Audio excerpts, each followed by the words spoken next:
Hello, everyone. Welcome to Gallivanting Gamerz. This is Scott. We are doing something a little bit different today.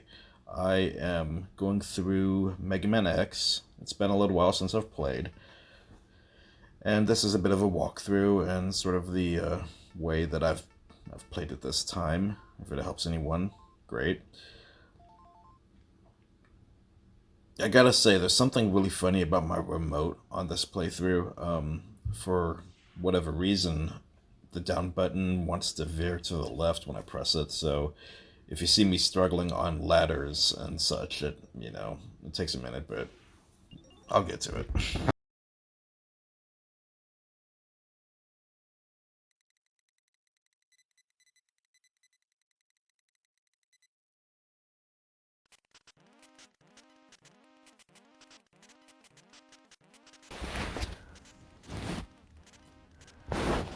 So this is that epic opening.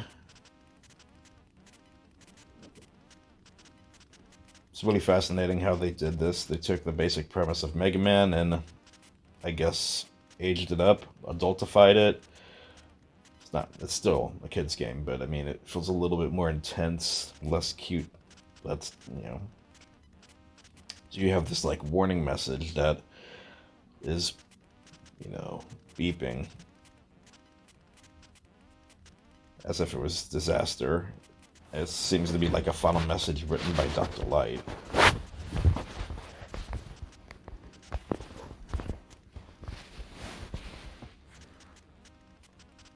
Really interesting stuff.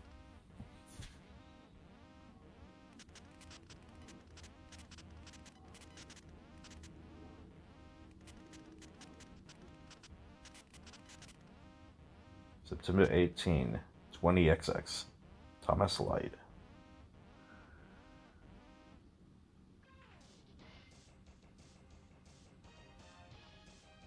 What an intro. Listen to the music of this game.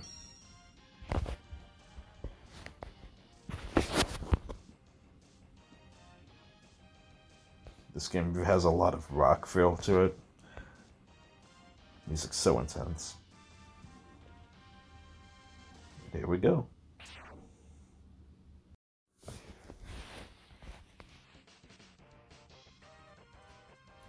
So yeah, the music of this first level is great. I had a really good friend in high school. We'd work out a lot with this song. It revved us up. Now these blue guys here, you'll notice that I'm firing pretty rapidly. I do this thing where I like kind of open my mouth. I know it sounds weird. I open my mouth and try to let my thumb and just like press it fast, but try to let it kind of vibrate on the button. And just let it go whenever you do that. I kind of make my own turbo control that way. And with these flying looking bumblebee enemies, basically what I do is, you'll notice I'm staying still on the left side. I'll just hang on the left side. I'll actually move my thumb from the D-pad and press the button, the jump button, with my left thumb as fast as I can, at the same time pressing the fire button to try to knock out those bee enemies quickly. So I just kind of switch it over and like try to get it done as fast as I can. Yeah, it's a little weird, but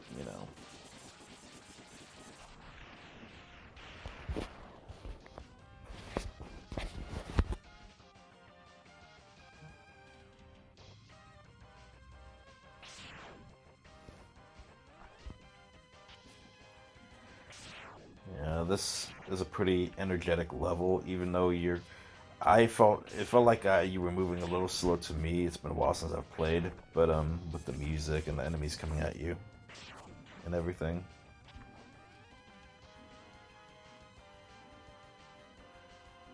And here's this ominous ship here.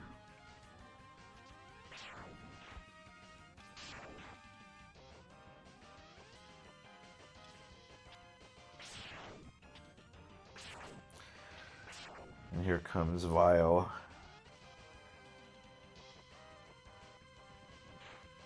There was once a point where I used to be good enough at this game to where I could technically fight this guy, and he's supposed to win, you know, but I could keep on landing hits and not really get hit. Like if you jump up and back, like you can get into a routine where you're actually doing really good, but until you know, give up, basically.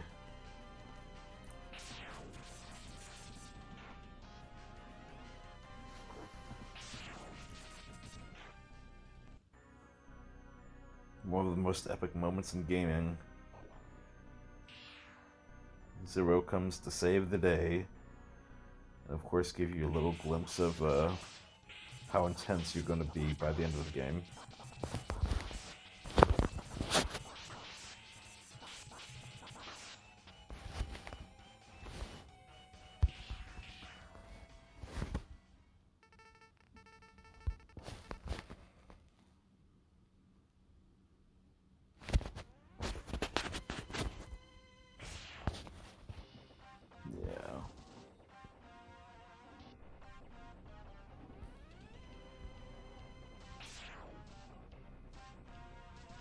You may even become as powerful as I am, he tells you.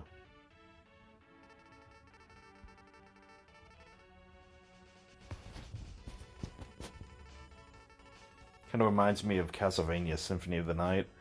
You start out with the best weapons. Well, they're actually not the best weapons, but you start out with your Alucard sword and some really good gear.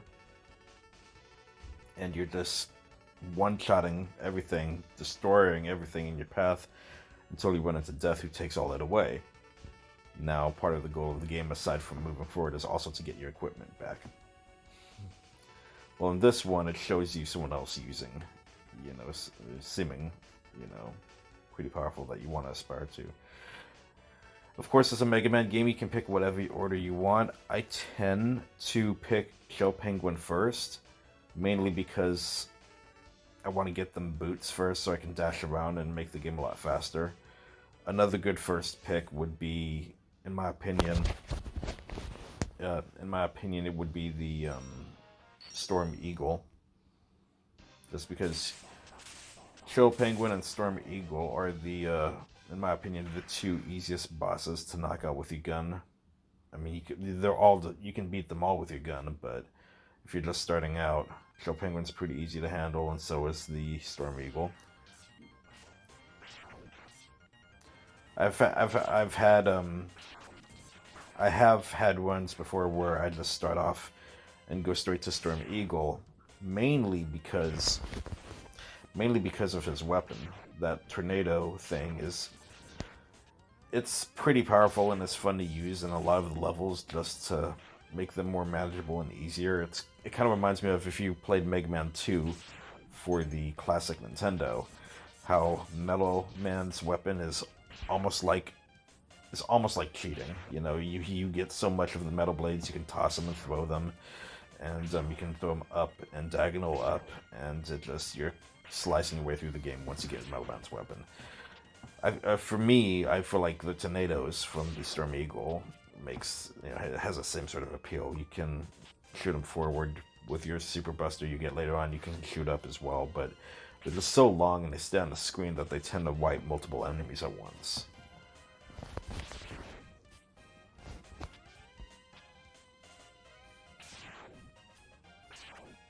Here's good old Dr. Light. Which was really eerie when I first played this game. You were literally, yes, as a hologram, but it's as if you're talking to his spirit directly. There are weird little moments in these Mega Man X games where they almost hint at a sense of spirituality. Like that with Dr. Light, or spoilers at the end of this game with Sigma, which you'll see here in a little bit. So what's really nice about this dash function I like is obviously it makes things quicker, and you know, like I said, I play this game how I want. Anyone can play how they want. Sometimes I'll just run straight through these levels and dash, take a couple hits, dash, just to make it quicker. Yeah, so that's what makes the boots really handy, is you can just dash through stuff. And I know a lot of people are worried about all these obstacles in Mega Man X, and I feel like a lot of people overthinking it. If you get hit, you get hit. Mega Man X has a lot of hit points, so if you can just dash through it and make things a lot quicker if you want to. If you want to dodge everything, you can do that too, but generally speaking, I don't want to waste too much time in any one area in Mega Man X. It's kind of designed to move through at a brisk pace. But one really cool thing about the boots that I really like is when you slide and you fire a bullet, that bullet is a little bit more powerful, as if it has like velocity behind it. It's almost like charging up a shot. It's as powerful as like a big blast, but even though it's not. So you'll notice that it'll take off more hit points from various enemies. So some of those big enemies later on, like in the Armadillo level, where the guy's like bulldozing, you can just tap the forward to dash and tap the fire button, and it will blow him away pretty quickly, because not only are you turbo shotting your regular pea shooter, but those bullets are more powerful simply because of the dash mechanics, so you can kind of fudge that in certain areas. I really like how fluffy the snow is in this level. It's not my favorite ice level. I don't think the music really is that much of a ice level theme that I like, but it's a snow level, and I think it's really pretty. I like the sky color in the background, and yeah, the snow just looks really fluffy. Okay, now here's one of the reasons why this Chill Penguin character is easy without any other weapon. All of his attacks are very low. He jumps up, he grabs that hook, he tries to jump towards you, he has this breath with the two penguins he does, but nothing can really come up and get you if you're jumping around sticking to that upper left corner like I am. It's a pretty safe spot, and whenever he comes up, just whack him with the bullet. Keep charging while you're jumping up there, so hold the charge button down and just let go when he jumps up at you. And when he does his little belly dash there, you can drop down and get a quick shot in. You can also do that when he does a fire breath like that. But other than that, he's pretty easy to manage. The weapon that works on this guy for future reference, and when you fight him later on, would be the fire, the flamethrower weapon that you get from the Flame Mammoth.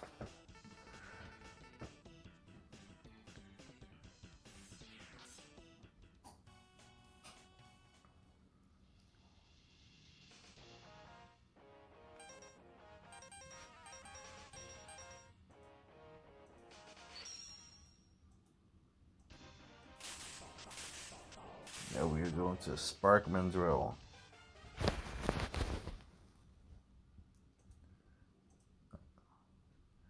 Probably could have went to the Storm Eagle first to get my hands on that tornado weapon, but I decided to go this way.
This little bubble enemy here can be pretty frustrating, so usually I just unleash bigger shots when he's up high. When he gets down, I obviously don't want to get stuck in the puddles, but I'll do the turbo shots down here. And you can even do the / a little bit to do that little thing I was talking about earlier, where you can dash and rapid fire a bunch of bullets at him.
And this can be a tricky heart to grab here. Sometimes you can just kind of get lucky after you've done it enough. You kind of get a feel for it, so you know it's not too hard after a while. But just to get that jump just right, so you can just do a little hop up there. One thing that I keep forgetting, I always do it the hard way because that's how I did it at the first, way back in middle school when I was first playing. But one thing that another thing you can do is you can always come back later and grab that with the boomer Cranger scissor weapon. It's like a boomerang, and it'll snag it that way for you too if you can't make that jump.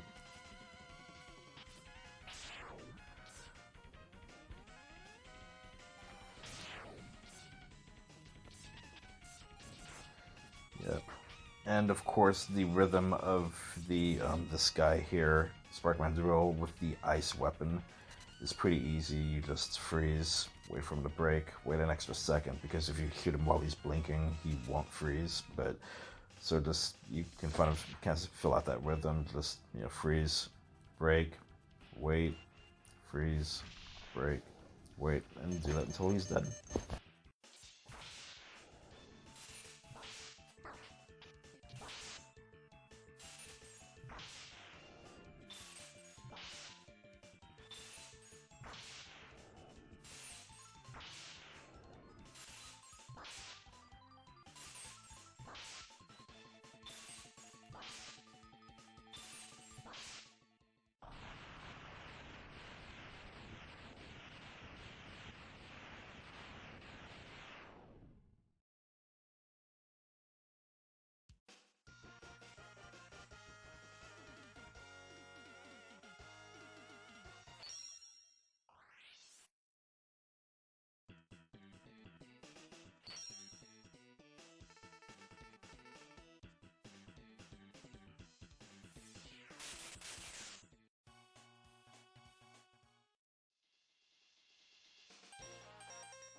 This is the infamous level that you need to, well, you'll need to, but it's optional. After you collected all the items, sub-tanks, hearts, and defeated the 8 robots, you can come back to this level and run through it, I think 4 or 5 times. I forgot which one. But you come back to this level, and you run through it, and if you have full life by the end, by the way, if you get that little heart, there's a life up at the end, so if you pick that up and that puts you at full life, that still counts. I believe that's how it works. Anyway, you run through this 4 or 5 times and you get the infamous Hadouken from Street Fighter, which, according to the laws of this game, will destroy any thing it makes contact with its hitbox in one hit. So you land a Hadouken on anything in the game and it will kill it in one hit. The only exception would be Vile, you know, near the end because he's supposed to beat you. So, but what's really funny about that is if you do land Hadoukens on him while that fight's going on, it doesn't do anything. It doesn't beat him because it's waiting for Zero to do that. But it sends him flying. It kind of launches him back quite a bit. It's pretty funny to watch. I always wondered why it even did that if it mechanically won't beat him. Well, you got to think, as a programming, on the programming side of it, that's probably just a condition that they programmed into the Hadouken is that it has a high what they call velocity force. So, that's all games use like a force depending on hit, and you'll notice that if you start playing different games. The best example I can think of would be Castlevania. So if you get hit as Simon or Trevor Belmont or any of the characters from the classic Castlevanias, it knocks you back, which tends to end up winding up sending you into a hole. The challenge of that game is dealing with that knockback. So a knockback is something that seems to be programmed in most of these classic games and is still used today.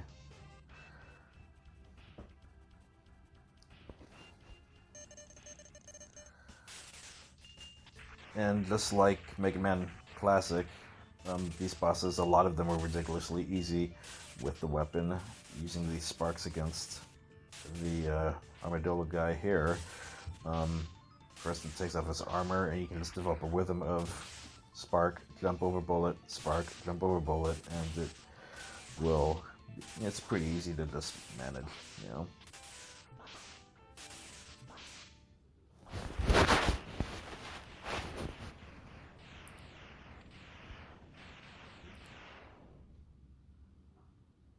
You didn't get to see it too much, but if he does that barrel roll where he goes all over the room, bouncing back and forth, he'll go to that upper corner first on the left side and the bottom corner on the right side. So it's a matter of just alternating on whether you're clinging to the top or just staying on the bottom standing, and just go back and forth until he's done with his little song and dance, and then you can just fire those weapons at him again.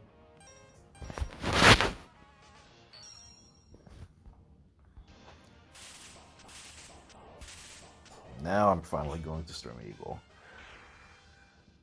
Stormy Eagle arguably has one of the best songs in this first Mega Man X game. This song and the first level are my two favorites from this game.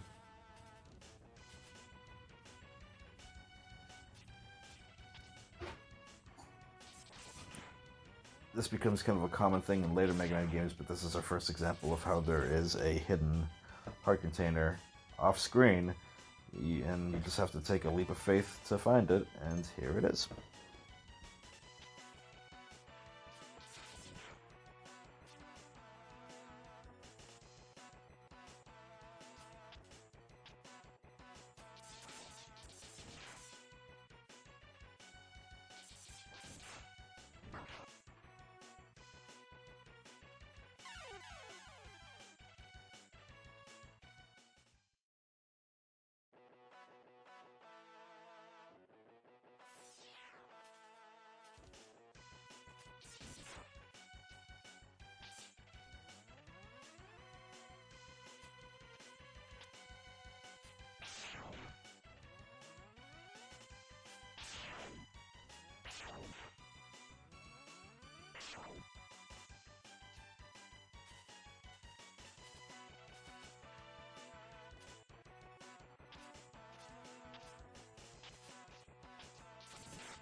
I'm going through this level a little bit more cautiously than I usually do. A lot of these levitating platforms and whatnot, I'll just dash and almost hope to fall on something, and I usually do. We are cooking a pizza right now, so it just beeps. Sorry. No problem, hun.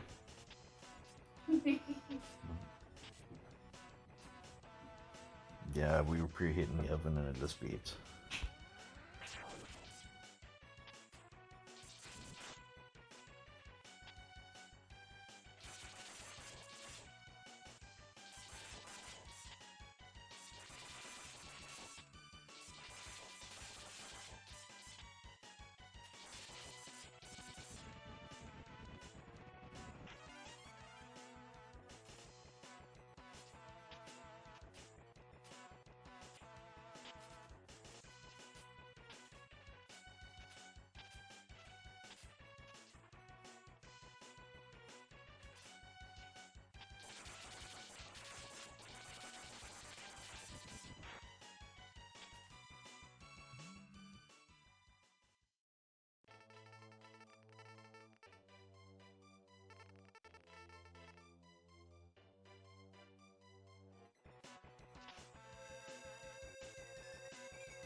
And now we're fighting Stormy Eagle, and you're going to see why he's ridiculously easy.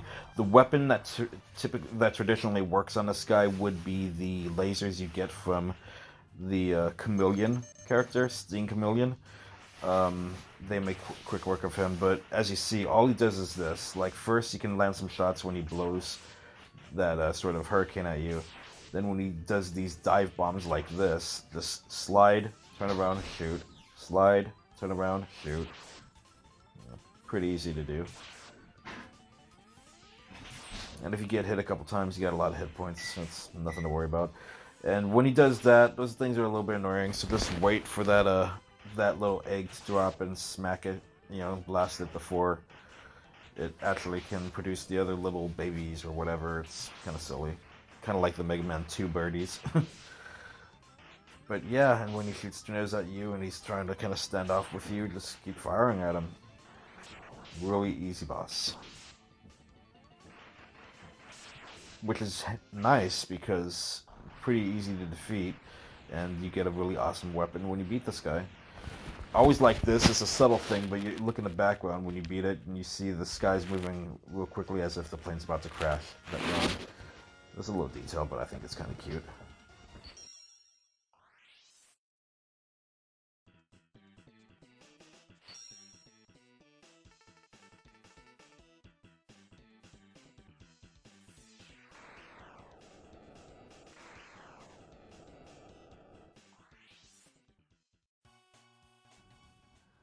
Now we're going to Flame Mammoth.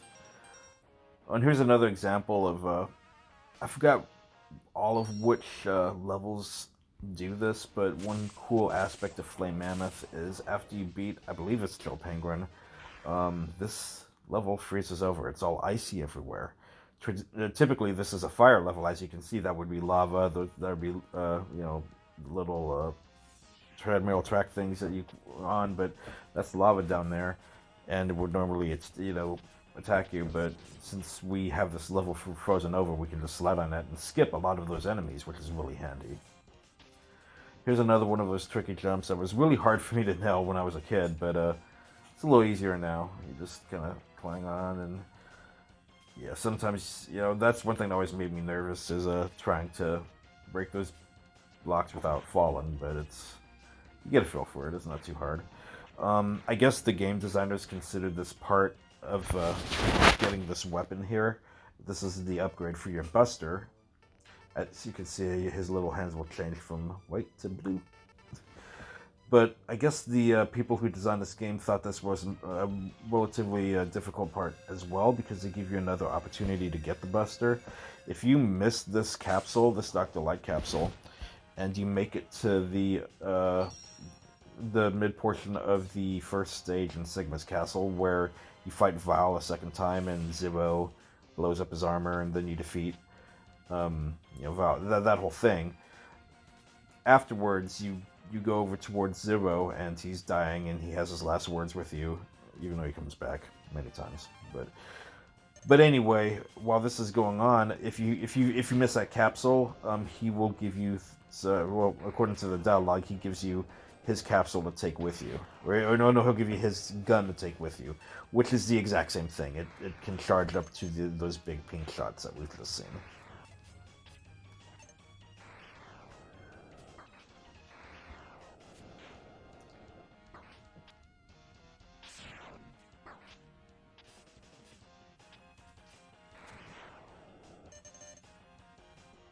Here's this sub-tank.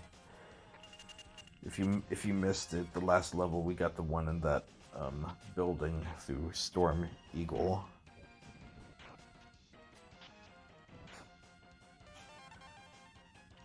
Yes, the areas with the sub-tanks are, you know, the Armadillo one, which you've seen, which was behind that sort of bulldozer machine. The one I just got here, and this Flame Mammoth. The one in what's his name, Spark Mandrill's level, you'll collect that by getting the boomerang weapon from Cranger. And let's see, what was that? So this Cranger, Flame Mammoth, Armadillo, and the Stormy Eagle. Yeah, so, and the Armadillo and the Eagle, those are the 4 sub-tanks.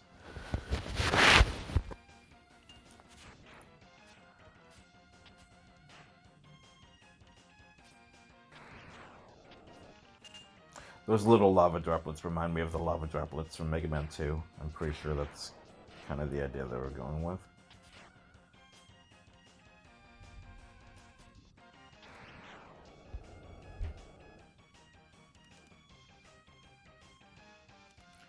Later on, I'll show you guys when we fight him in sort of the boss rush mode, but if you attack this guy with the, this mammoth, if you attack him with the scissors that you get from Cranger, they will cut off his trunk while you're fighting him.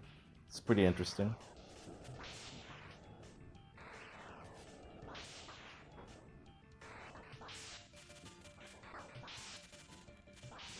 But yeah, obviously I kind of threw caution to the wind on this boss. As you can see, I just go up close to him and then use the tornado because it grows and it like extends, so you can usually get 2 hits in with 1 button press. It's probably a slicker way to beat him, but with this weapon it doesn't even matter.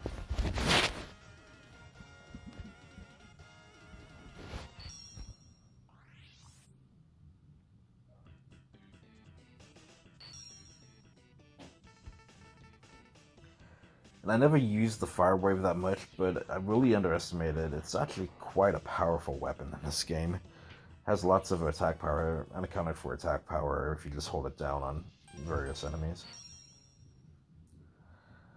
Now we're going back to Chill Penguin's level to pick up the heart piece that we missed the first time around because we did not have the flame yet.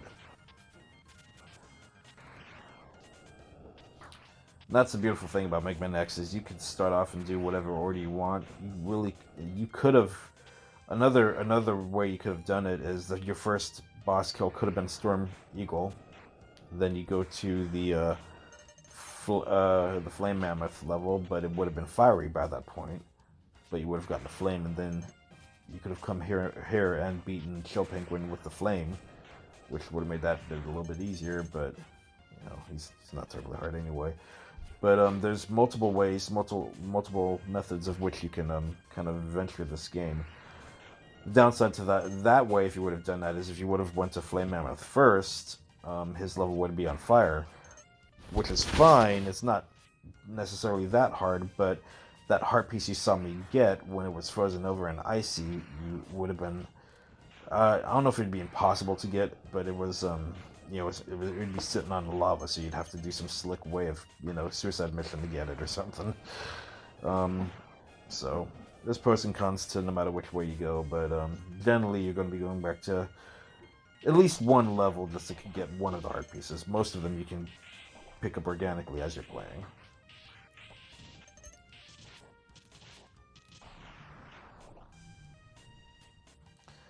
And there it is.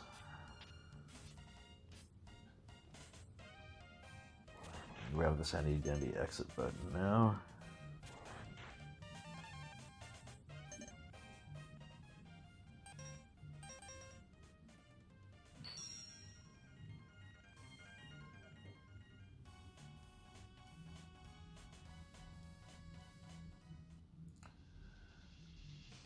Now there's this guy here.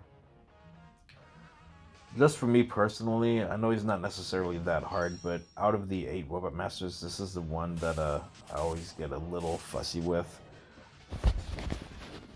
He just seems a little bit more irritating than some of the other ones. Takes more hits with the special weapon. It's not like the shield, the Armadillo shield knocks him out in just a couple hits. It takes a lot, and he's always throwing those missiles at you, so you spend a lot of time blowing up the missiles before you actually hit him. And it's not a big deal. He's still pretty easy, but he's the one that's just like, man, this guy. See, I'm just blowing things away with that tornado. Makes life pretty easy in a lot of these levels.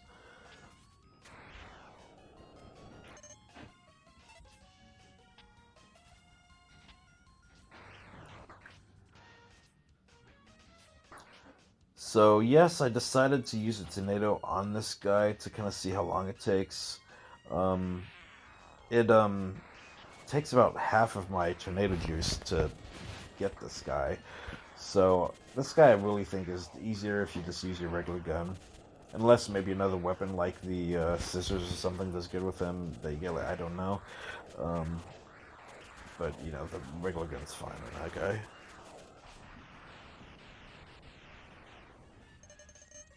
These little guys that swallow you up or crack me up, they always make me think of like sea Metroids or something.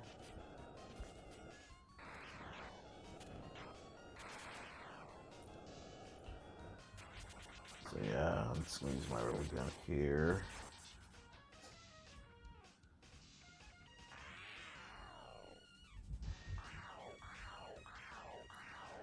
I think this water level is one of the funnest out of this game, though. It's this cool. And water levels are always kind of fun. I believe on the cover of the cartridge, when it shows Mega Man, just, you know, like yeah, he is in the water level, and you see the octopus in the background.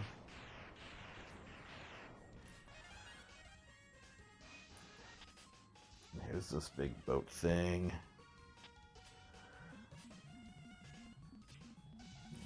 Back in middle school, when I first discovered this, not necessarily the boat, but what happens when you beat him. When this happens, boom, the crash, and it opens up a hidden area. When I first played this game, that happened organically, as you can imagine. So it was a pretty big surprise. I was like, oh, that's so cool. Are you down this little section here? This guy, I always love fighting this guy just because it gives me a chance to use that turbo thing that I do, where I just, you know, open my mouth and turbo the button I mentioned earlier. This guy's just fun. He bends, and you feel cool when you can maneuver around him and just find his head area to smack him again. Even though it's not necessarily that hard, but it looks really cool. It makes you feel pretty empowered to pull that off.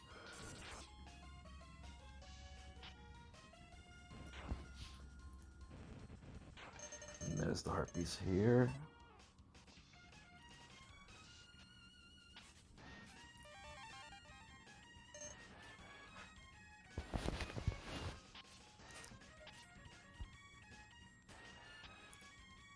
look like these little whirlpool things you can jump up. And look at the background here with the broken glasses and tubes, and I don't even know what that's supposed to be, but it aesthetically it looks really cool.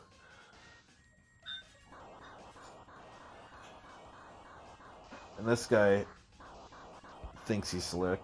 Here's another one of those snake things, and if you'll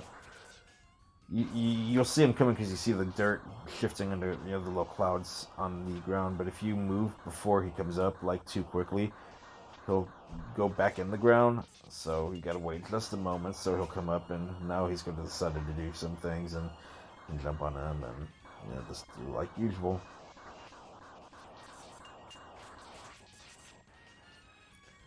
Yes, and regardless of what side you hit, whether it be the tail or the head, both sides receive the same, I guess, attack from the same hit point bar, if you will, to knock that guy out. So if you just kept on hitting the tail, you could kill him too.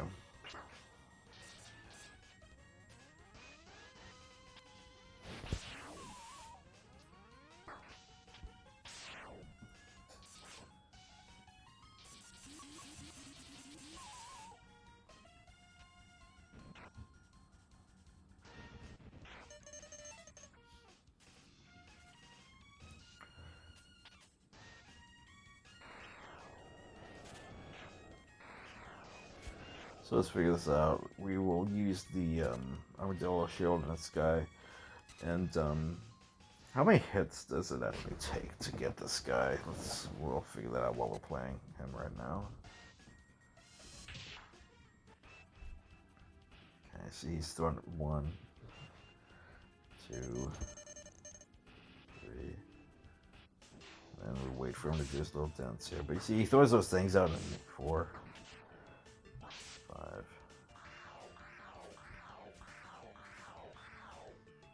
6, 7, 8,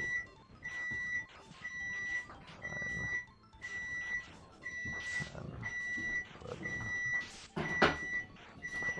12, like 13 or 14 hits. Kind of got a little distracted by the beeping there. That's my pizza. But yeah, see, he takes a lot of hits, and he has a sort of barrier with the missiles and stuff. So, again, not too hard, but it's annoying. Of course, it's always satisfying when you get that Hadouken later. If you can one-shot that guy, saves you some time.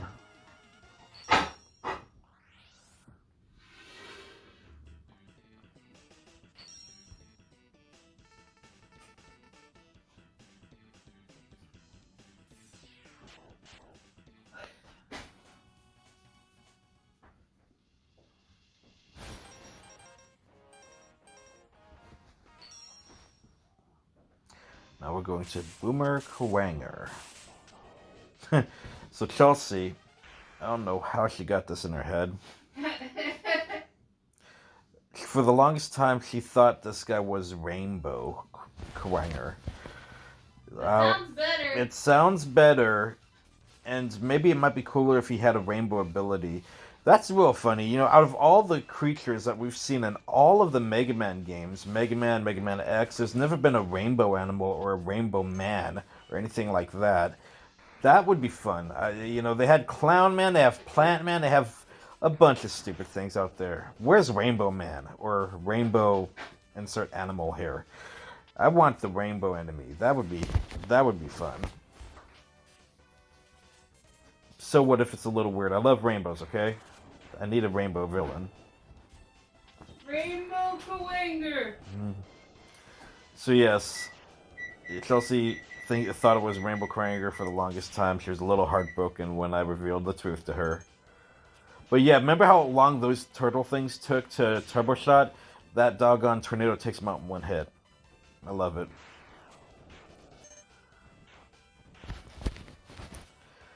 Not that I want to make this game unnecessarily hard, but this particular part here is fun. But this platform's moving relatively slow. It's easy to see where the spikes are and just kind of dodge them. I'm kind of surprised that they didn't up the ante on that a little bit, make it a little faster and make you sweat a little bit. But then again, I guess be careful what you wish for, because that would be pretty intense if they made that too much.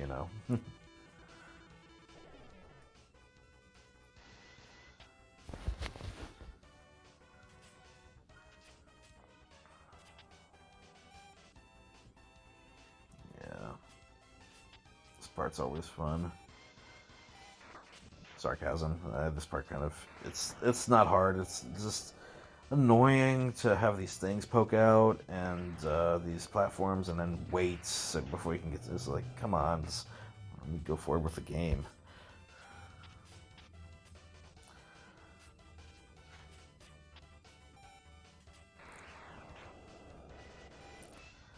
Alrighty, now we're up here. Come on.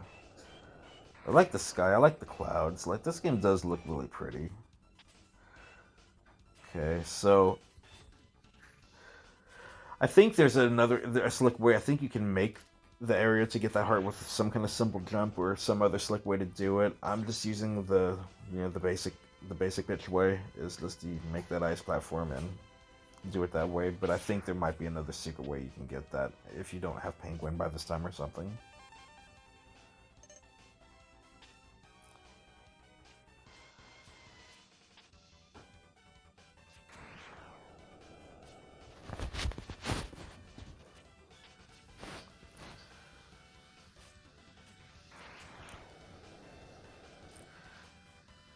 Yeah, Chelsea made an interesting comment the other day. I have her going through the classic Mega Mans, for 1 through 6 mainly, and she just completed Mega Man 3. She loves Mega Man 1, and she loves Mega Man 2. She didn't like Mega Man 3 as much for a couple reasons, even though I think it's a great game, but the music is what sells it for me, but she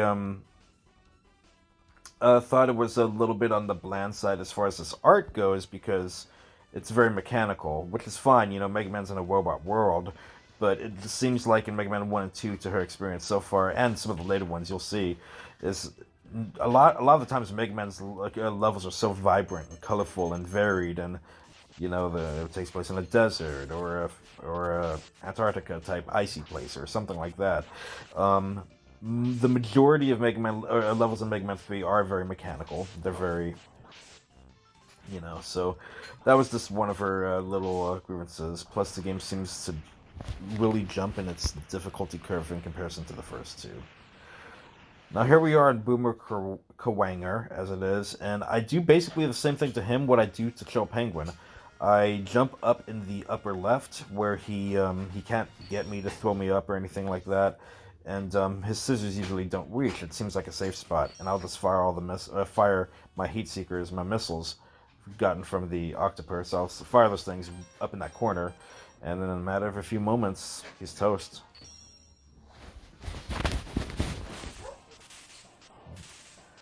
And now here's Sting Chameleon.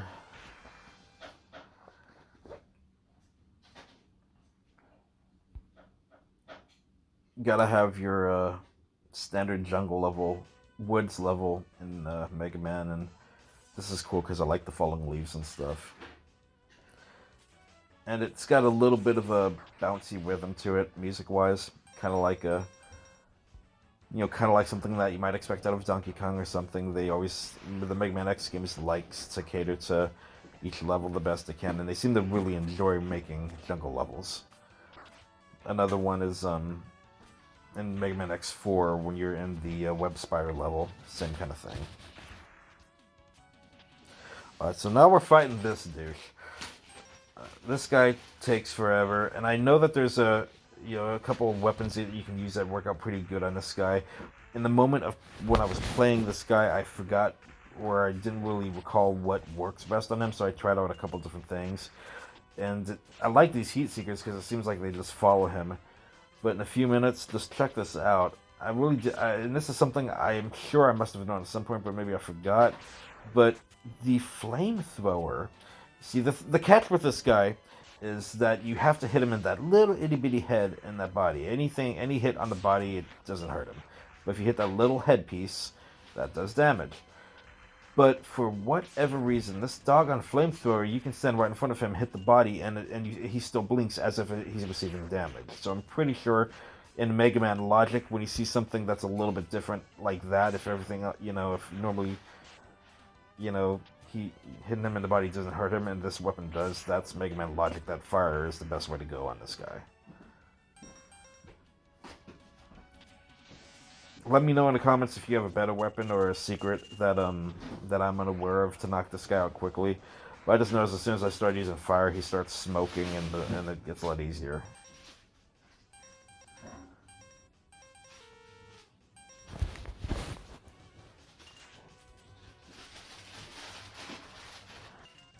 There he goes. I love the animation when that claw actually grabs you and slams you against the wall. That's a cool little animation, and you feel the weight of it too.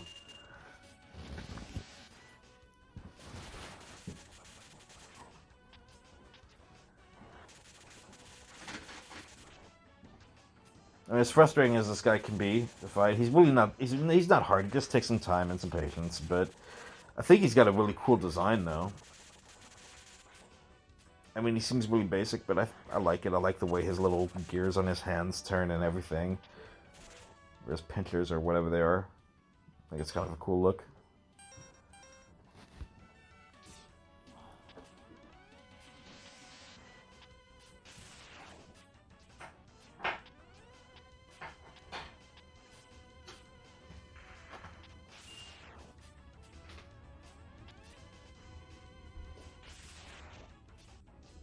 Yeah, that pink blast is so cool.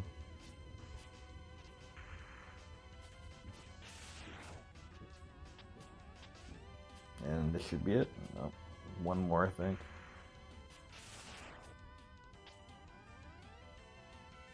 Right here. Yeah.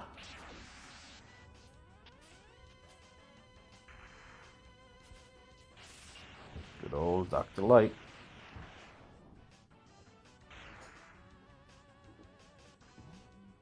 Which makes sense. Like, you fought this guy that takes a lot of hits because of his armor. Now you get an armor upgrade.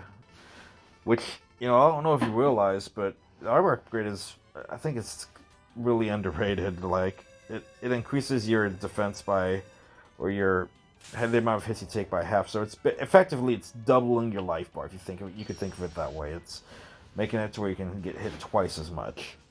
That's and you know, Mega Man had X had a fat life bar before that. So I just think it's yeah. Not that I would change it, but you almost have too much life at that point.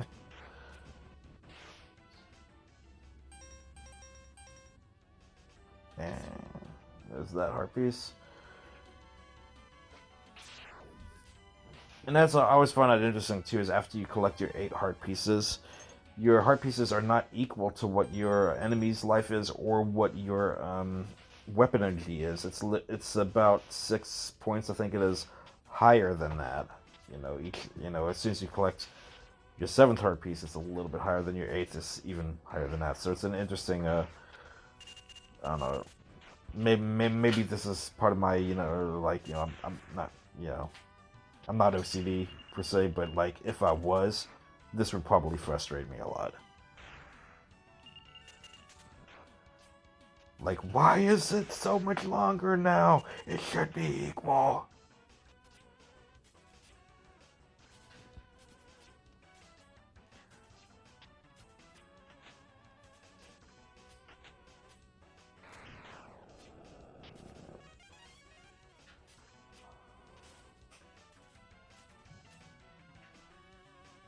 I really like how they use these sort of mech machines in this game, and it's a fun little part that they do. It's clever and creative. I think they try to add to it in the later games, and they're like, oh, now the mechs can do this and this, and I think it gets a little bit too much. Like, let's keep it simple. This is fine. Just a little fun, driving around in a big machine for a few moments. Yeah. And it has sort of a Rock'em Sock'em robot vibe. You just like punching other ones. Alright, now, some people have told me they had a little bit of a hard time with this sort of rhythm that you use in this guy. I think the rhythm on this one is the easiest. Like, I think this guy's the easiest boss in the game with the weapon. I think he's actually frustrating if you're not using, the weapon against him, if you're using your regular gun. But the rhythm developed, just watch, you'll see. Like, you just got him once, boom, then right, left, right, left, right, left, like boom. That's awesome. It's such a fun rhythm to do when you're on that guy. You just juggle the boss. That's all you're doing is you're juggling him, and it's pretty awesome.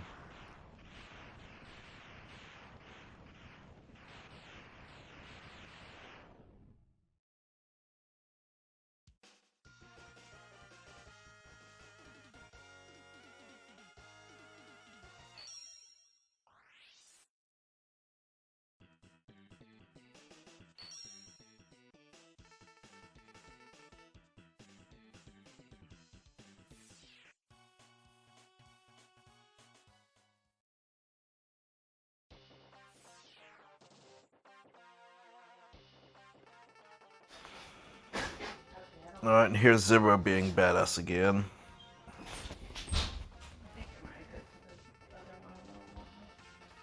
Yep. I know it's not much, but this one cutscene here, I just thought this was so cool. Meeting up with Zero, planning out what to do. They really make Zero a lovable character in this one. Chelsea calls Zero the bigger brother, which is right, you know? But, they're just, and it's kind of, I don't know if it's symbolic at all, but you're in him and your colors are a little bit different because you've upgraded so much and you're more powerful. So it's kind of like showing, you know, the closer you're getting to being this powerhouse like Zero is.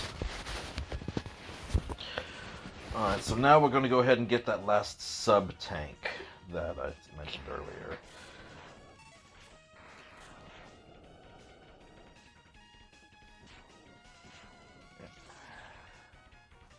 Yep, this is a boomerang there. I said I was having issues with the down button on this one, but here it goes.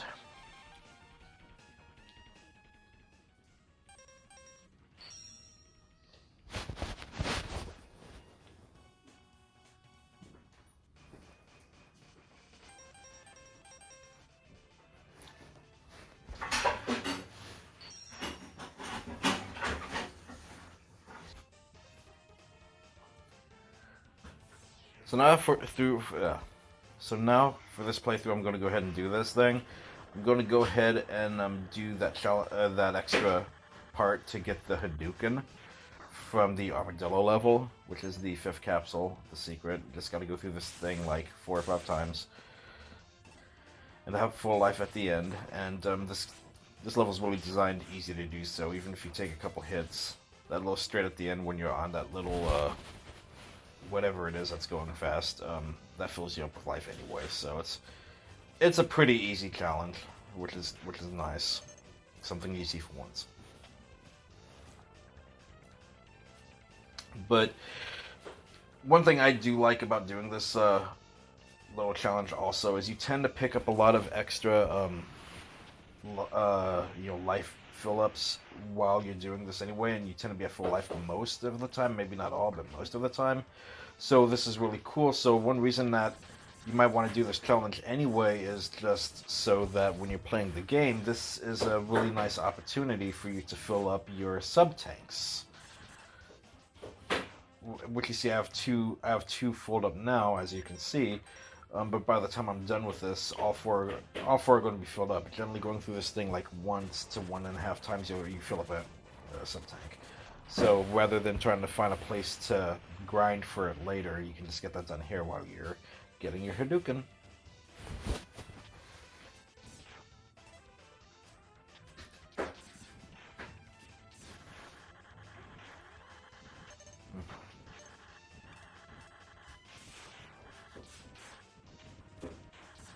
And this part's so fun, you're just firing at the birdies and stuff, and just jump, boom, there you go.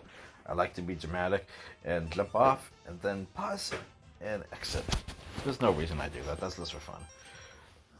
But for the challenge purposes, I guess the hitbox, or where it registers is you just gotta get that capsule.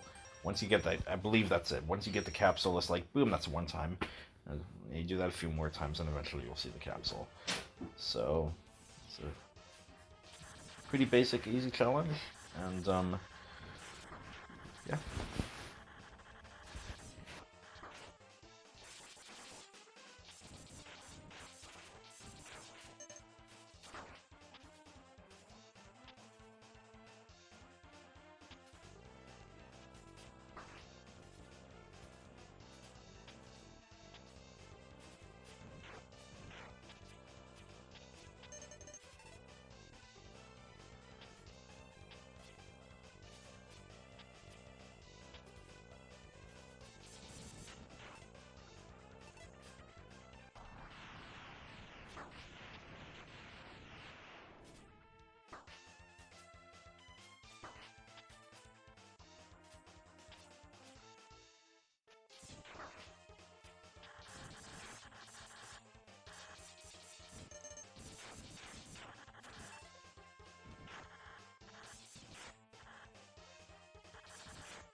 And there he is.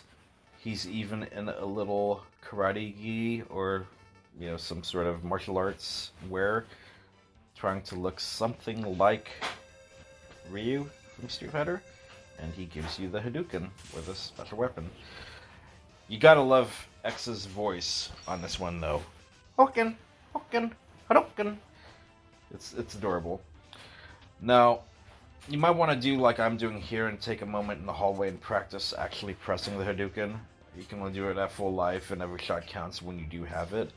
So, it's down forward, like Street Fighter down forward punch here, it's down forward fire to do the Hadouken.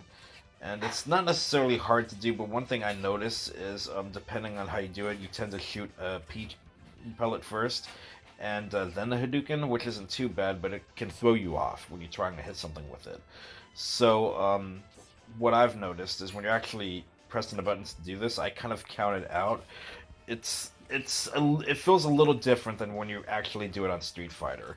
What I mean by that is you actually are holding forward ever so slightly longer than you would for like Ryu to do this Hadouken.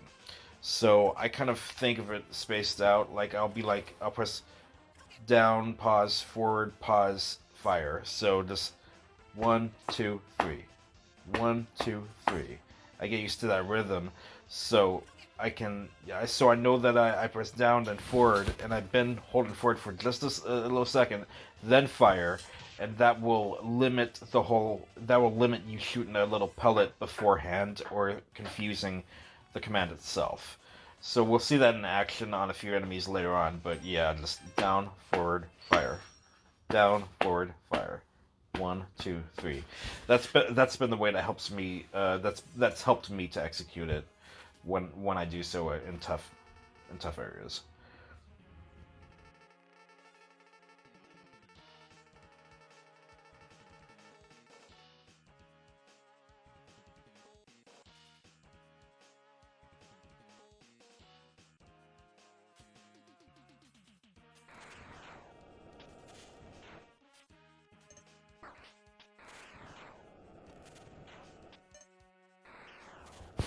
So now we're climbing Sigma's tower here.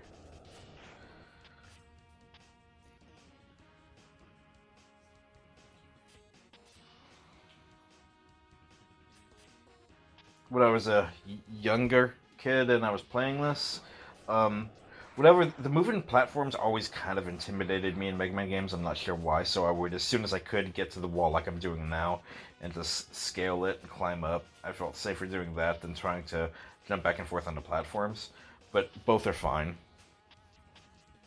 And I thought it's kind of cool that, because you see the castle, you get a sense for what it looks like, and the fact that it's got that overhang, I love it when you can see something in the distance in these old games, and you find that geometry while you're like, oh, that's like that part, so it's kind of cool. It kind of reminds me of like in Castlevania, whenever you look at the castle, you always see where Dracula's throne room is from a distance. I always thought that was a fun little detail that a lot of these games incorporate.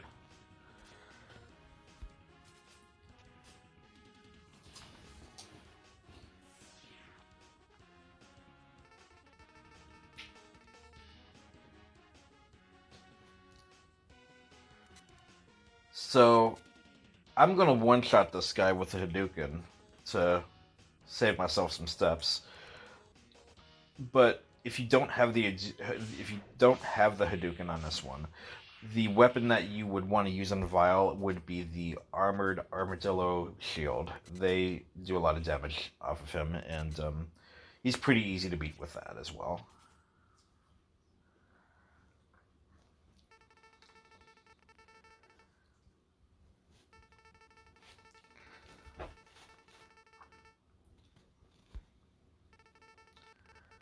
So, there's no programming way to actually beat this guy. You have to let the scene play out with Zero.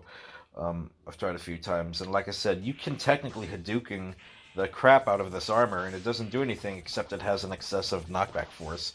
So he can be close to you, and if you shoot a Hadouken at him, he'll like slide almost the whole screen length. It's kind of entertaining to watch.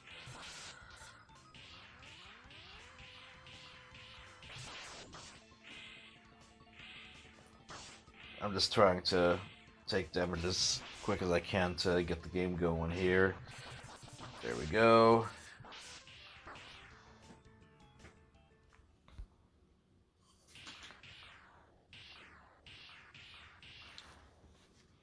Maybe, but I'm not through yet, is what Zero says. Which is kind of funny, because if you played Mega Man X4 for the PlayStation 1, that's one of his lines he says when he's running low on HP. Both Mega Man and Zero have lines when they're close to being dead. Zero will say, "I'm not through yet."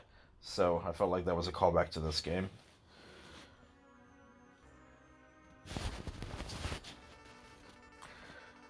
So this is pretty funny, and you gotta kind of think about how your enemies act. Like, I know I can't just Hadouken him right away because I know he jumps immediately. So you gotta want to figure how that's going to play out. So I got kind of lucky when I did it here, because he is off screen, but apparently the Hadouken got him. So you'll see how that works out here. There you go. As I face the left, down, forward, punch. Let's see, yeah. And I got him. He's blowing up off screen there. But see, even that's one example that you saw the little pellet fire just before the Hadouken, which isn't too bad. Usually, if he gets hit with something gets hit with the pellet and then the Hadouken will still count. But it just kind of confuses me, and you normally don't think of that, so it can mess you up, and before you know it, you've gotten hit. So I always try to avoid that pellet because it kind of throws you off. And this is the scene I was mentioning earlier, where if you haven't gotten your super de-duper gun yet, Zero gives you his for the rest of the game. And he would fire his pink blast starting from here.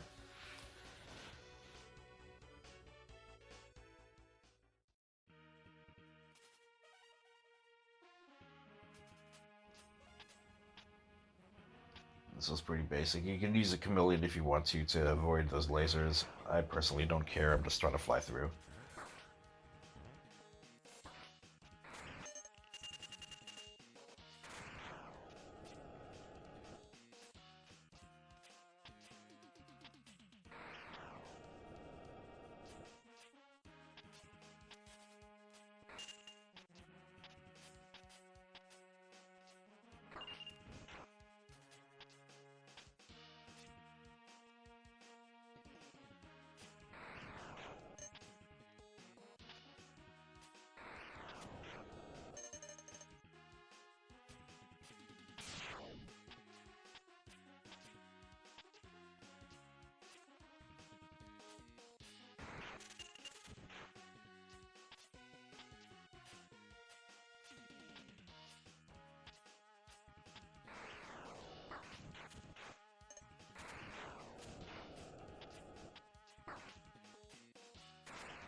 And now we are going to fight this spider boss here. And let me tell you, he's frustrating.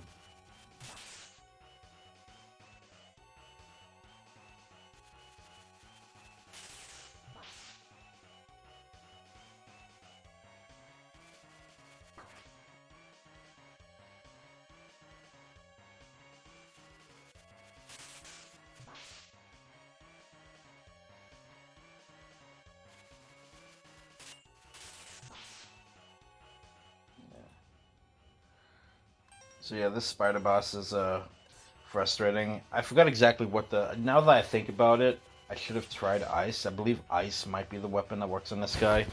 Um, he just started to frustrate me. So yeah, no, this boss can be frustrating. I believe. Okay, yes, I'm going to edit that part out. So typically, this boss battle can be super frustrating. And I forget what the weapon is that you use on this guy. I believe it's the ice pellet is the weapon that you want to be using on this guy. Fortunately, I got lucky here, and I'm able to Hadouken one-shot him. But if you're gonna Hadouken and one-shot this spider guy, you really gotta plan it out, and you want to start doing your Hadouken about halfway down when the spider's about halfway down the screen, because remember he lands, he opens his eye, and then closes it real quick. So you want to really kind of plan that out. So by the time he's down, is about the time you want the Hadouken to actually make contact, because that's when he'll be opening his eye. So he's probably one of the harder enemies to do that too. But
the rest of these levels are pretty simple, pretty basic.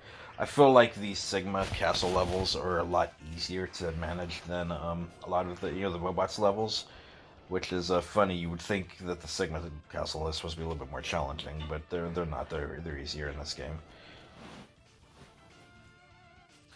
Get to ride our little robot friend again.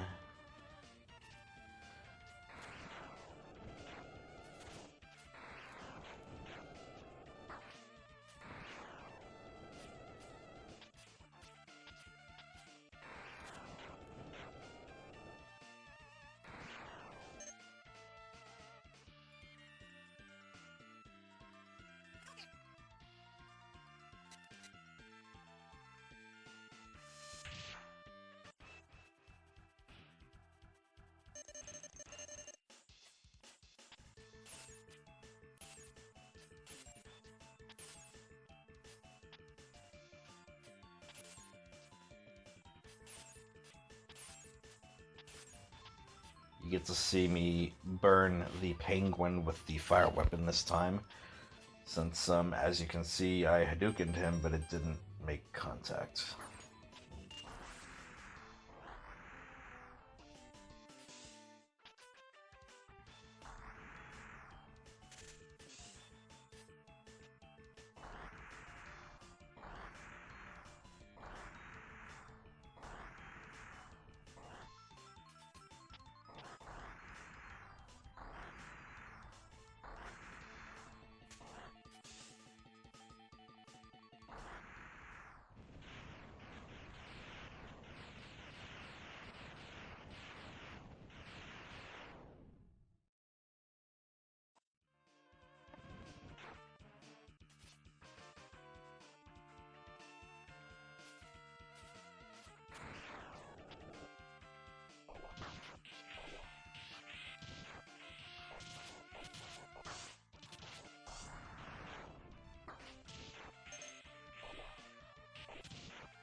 And yeah, this guy's pretty easy to Hadouken, but I just didn't do it. I'll just use the chameleon weapon that's supposed to work on this guy. It's still pretty easy. I mean, it's pretty easy with your Buster too, so.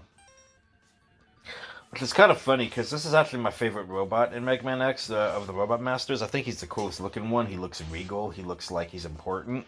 He's flying. He's got wings. He's a really cool character. He just happens to be the easiest at the same time.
And then there's this guy. Kind of a silly idea for our boss, but you know, you blow up his eyes and his nose. It's the chameleon sting laser things again that you use on this guy, just like we just used on the eagle.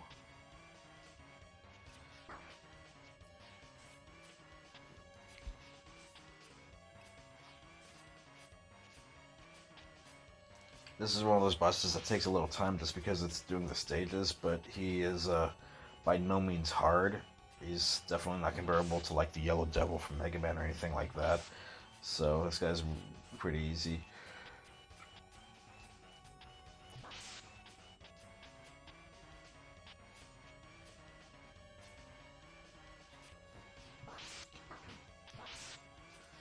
Yep, and you just keep going, and there you go.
And of course you can use the sparks on that guy. If you're lucky, you can try to one-shot him with a Hadouken. But, you know, he's easy enough to where it doesn't even matter that much. And here's this guy. We'll just, you know, juggle this guy again. He's actually, believe it or not, this one's kind of hard to one-shot with the Hadouken because he's always bouncing up. But you can time it. You can make it happen if you really wanted to.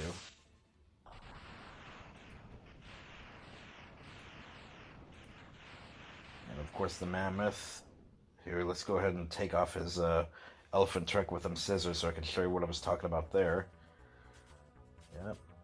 It's pretty funny. A little mean, but, you know.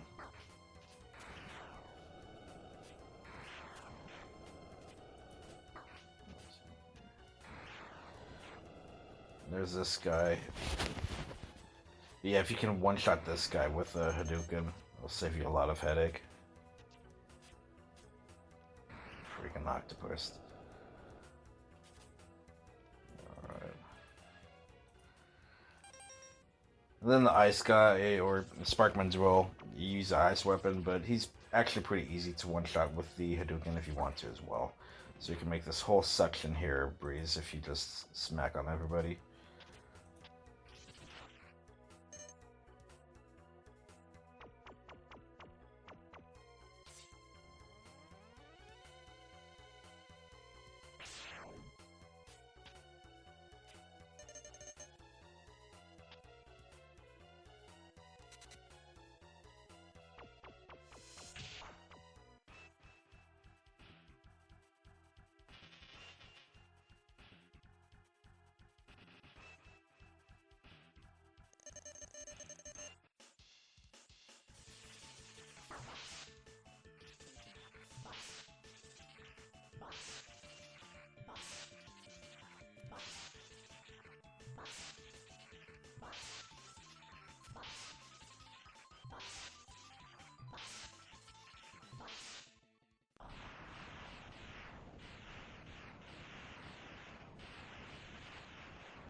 And then there's this boss.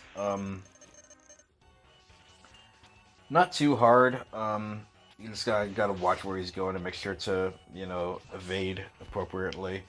The only thing I'd say is you use the scissors or the best weapon against this guy, but don't necessarily use them sparingly, but kind of think about how they're going and try to hold up the whole time so they will circulate up.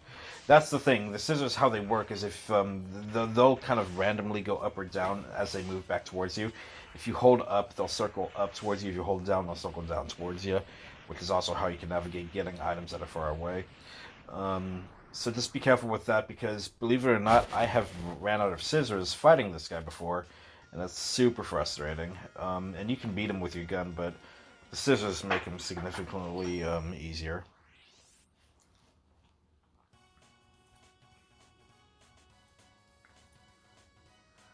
Alright, now we're finally at the end. Finally. Now we go up this little shaft here. Some kind of tower.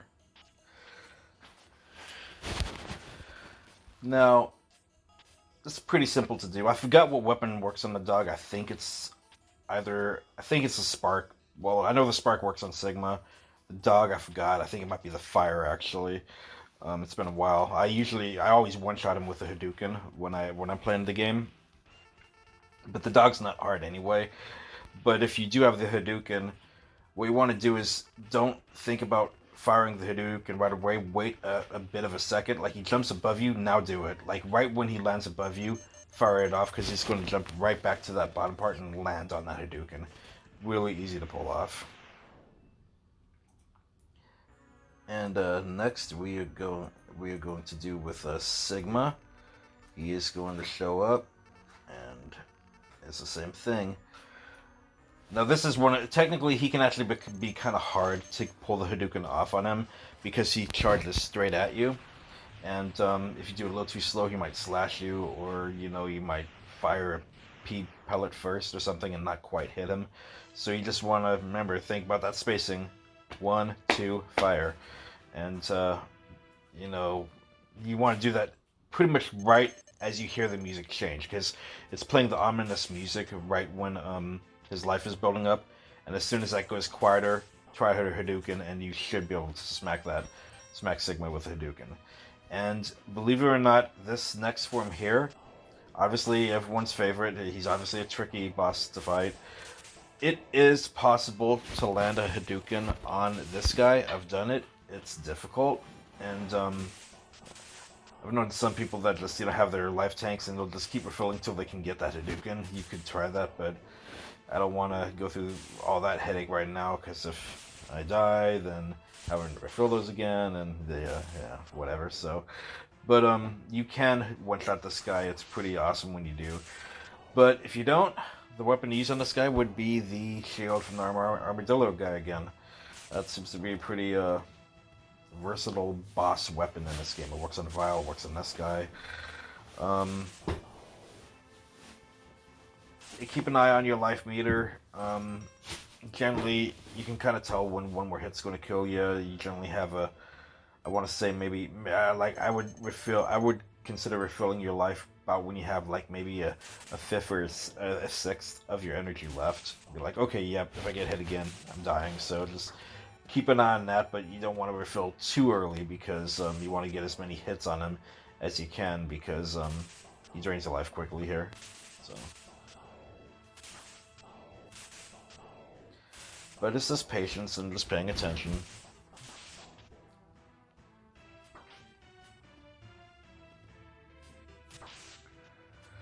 People have often compared this boss to the final boss of Super Girls and Ghost, which I believe his name's Sardius in that game. But I don't really think it's a fair comparison, because that boss is, in my opinion, really easy. And compared to this guy, this guy's moving so quick and you really want to be on it. But Sardius is moving really slow, and he gives you a lot of time to adjust his pattern, and you see where everything's going. Yeah, so I feel like this Mega Man X is a lot harder than that guy. But yeah, let's take a moment to appreciate how creepy this is. You just shots fired at Sigma, blew up his body. His mangled head is on the ground, and it levitates up to become sort of the brain of this wolf beast thing you're fighting. Like, if this wasn't robots, this would be some morbid stuff right here. It's the fact that it's robots, I think, it gives them license to get away with a lot. But it's kind of Sigma's always super creepy when you get to him too, which is one thing that I like about him. Like, yes, for a while he seems like a generic, like, oh, I'm the bad guy, but one thing that makes Sigma stand out is the creepy incarnations they tend to give him.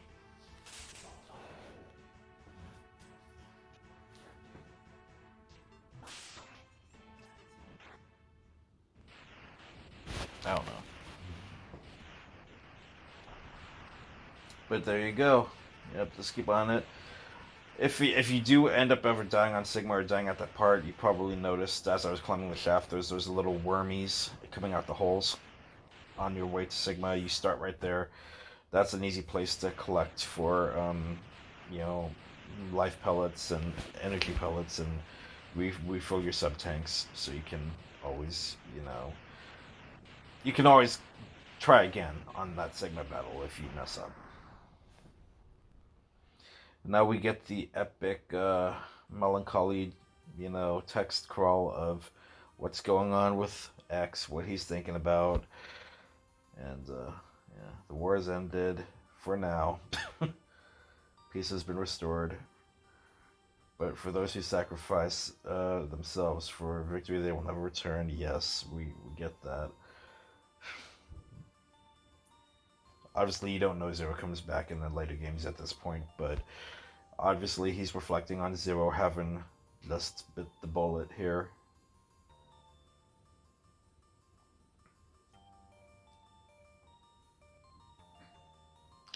One thing I do got to say about this part, though, is I always thought the music was super pretty here. I know it's silly, but I like the music at this part. They really try to sell it with the music. Almost too much, but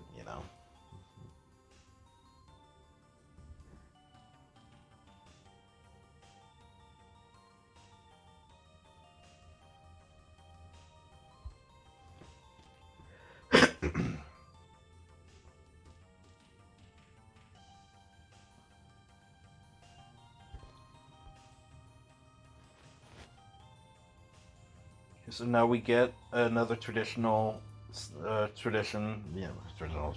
So now we get the traditional run to the left, utilizing a lot of the classic Mega Man endings. A little bit of a ghosty image of all the robots we've defeated, and that's the cast of the game, if you will.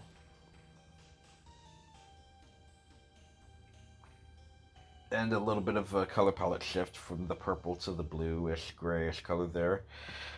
I know this is not what they were going for. This is not by means has anything to do with it. But when I was a young kid, somehow I told myself, or the thought process that I had when I saw this ending here was the fact that the background colors changed from that purple to sort of this color here.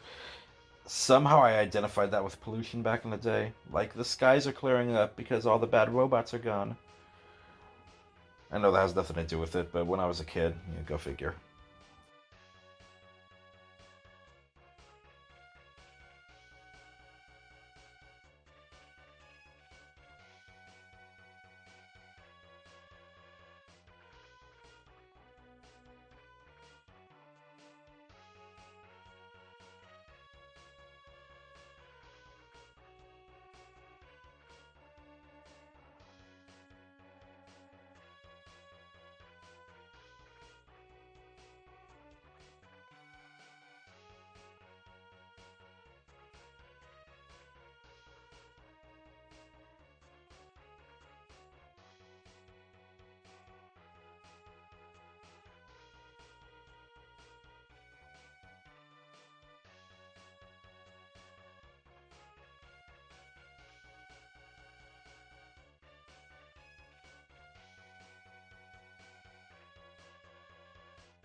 And I was a weird kid. This happened organically too. But at the end here, you wait for if you wait here and do nothing for an extended period of time for no reason, Sigma shows up and gives you this hecka cryptic message.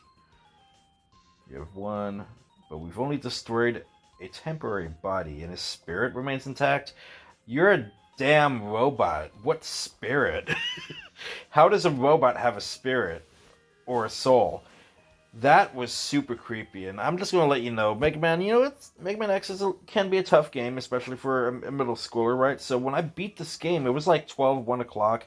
I was tired, and I had to get out of school the next morning, and I was like, yeah, but I was still waiting just to see if anything, because usually when I beat a game, I wait for the music to kind of end at least, so I can say if there's any cliffhangers or anything like this that was going to happen, and sure enough, this creeped me the hell out when I was a kid. I was like, oh, Spirit Sigma's ghost is talking to me at 1 a.m. on a school night. It's funny. So, and this triggered a bunch of thoughts when I was playing the game. Like, okay, so it's like robot reincarnation, or his, how does that work? Is he going to infect someone else's programming? Like I don't know. They just this one scene turned Sigma into a horror villain, and I loved every second of it. But that's Mega Man X. That's kind of my little go through the game and kind of some of my little tips and tricks when I played it. Anything that I missed in that? If you have any questions, any other strategies you'd like to share, put them in the comments. Maybe I'll try them out in a future video. Other than that, go ahead and like, subscribe, comment, all the stuff that helps out the algorithm, sure, but, just kind of let me know what you thought of this game. This game was kind of a life-changing one for me when I played it back in grade 6, 7, one of those grades. But, yeah, y'all have a good night now.